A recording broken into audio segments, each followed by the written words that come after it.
আজকে আমাদের ভিতরে দুনিয়ার বাসা বাদে আলাইছি, টাকার মহব্বত, ভালোবাসা, সন্তান, বাবা মা, ঘর বাড়ি সব কিছু এমন বাসা বাঁধছে ইটারে এখন পার করতে পারলাম না। কথা জোরে এখন ঠিক কিনা? এমন বাসা এই দুনিয়ার বাসা যদি আমার ভিতরে থাকে, এই বাসা নিয়ে জান্নাতে যাওয়া যাবে। আমার বায়ারা, আমার আল্লাহ এবারে বললেন বান্দা ভালো করে শোনো, আমি আল্লাহ রাব্বুল আলামিন ঈমান আর আমলের বিনিময়ে আমি আল্লাহ তোকে জান্নাত দেব। ওরে বান্দা শোন, কোন ধরনের ঈমান তোমার লাগবে? আমার আল্লাহ বললেন ওরে বান্দা, সূরাতুল বাকারার মধ্যে আমার আল্লাহ বললেন এমন ঈমান যদি আনতে পারো, তোমার ঈমানটাকে যদি তাদের মতো বানাইতে পারো, ওরে বান্দা মরতে দেরি হবে, জান্নাতে যাইতে একটা সেকেন্ডও দেরি হবে না।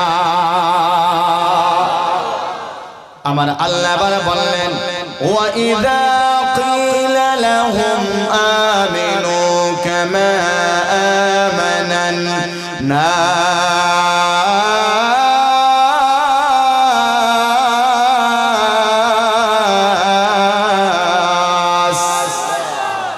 আমার আল্লাহ বলেন সূরাতুল বাকারার মধ্যে আমার আল্লাহ বললেন আমার নবীর সাহাবায়ে কেরামের ঈমানের মতো তোমরা ঈমান আনো, কারণ মহান আল্লাহ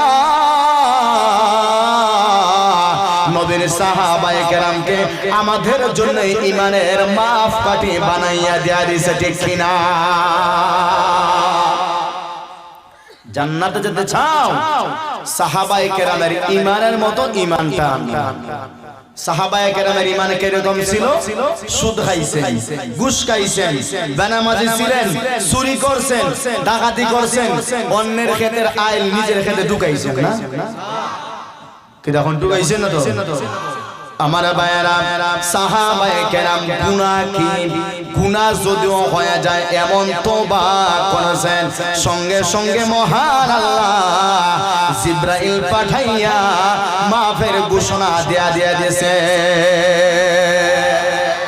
সাহাবায়ে কেরাম যদি কোনো গুনাহ করেছেন, সঙ্গে সঙ্গে এমন তওবা করার মতো করেছেন, আল্লাহ ফেরেশতা পাঠাইয়া নবীজির কাছে তাদেরকে মাফি ঘোষণার সংবাদও শোনায় দিয়া দিয়েছে। সুবহানাল্লাহ, একটু জোরে হো, একটু জোরে সুবহানাল্লাহ।